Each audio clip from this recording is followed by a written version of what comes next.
Sugatan ng isang barangay tanod sa lungsod ng Maynila matapos saksakin ng tinderong sinita niya dahil sa nagkalat na luya. Ang sospek ay sangkot din naman sa droga. Nakatutok si Ma'am Gonzales.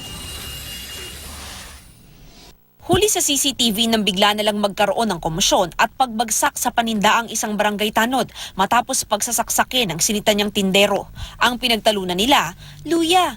Nagro-ronda raw noong Sabado ng gabi ang tanod at biktimang si Roldan Ricacho sa Divisoria sa Maynila. Maraming complaint dyan sa area na yan na nagkakalat, mga solbimboy, mga tao, yung nag-impake ng mga sibuyas, luya, tinatambak lang dyan.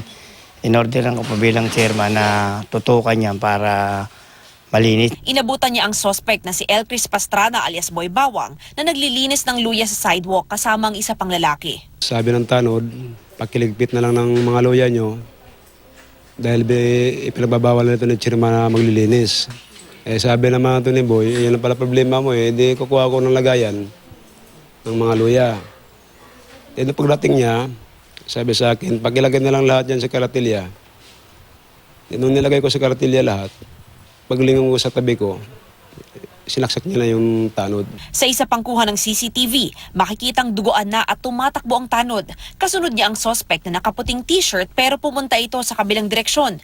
3 saksak ang tinamo ng biktima sa balikat at tagiliran at kasalukuyang ginagamot sa ospital. Patuloy namang tinutugis ng pulisya ang suspect na nagtatago na ngayon. Ayon sa barangay, marami ng kaso sa kanila ang suspect. Kasama rin daw ito sa drug watchlist nila. Si Boy Bawang, kung mo, tingin ko notorious na to kasi meron na record dito sa barangay na nagpapaputok ng baril to Minsan na hinuli na namin to Mav Gonzales, nakatutok, 24 oras.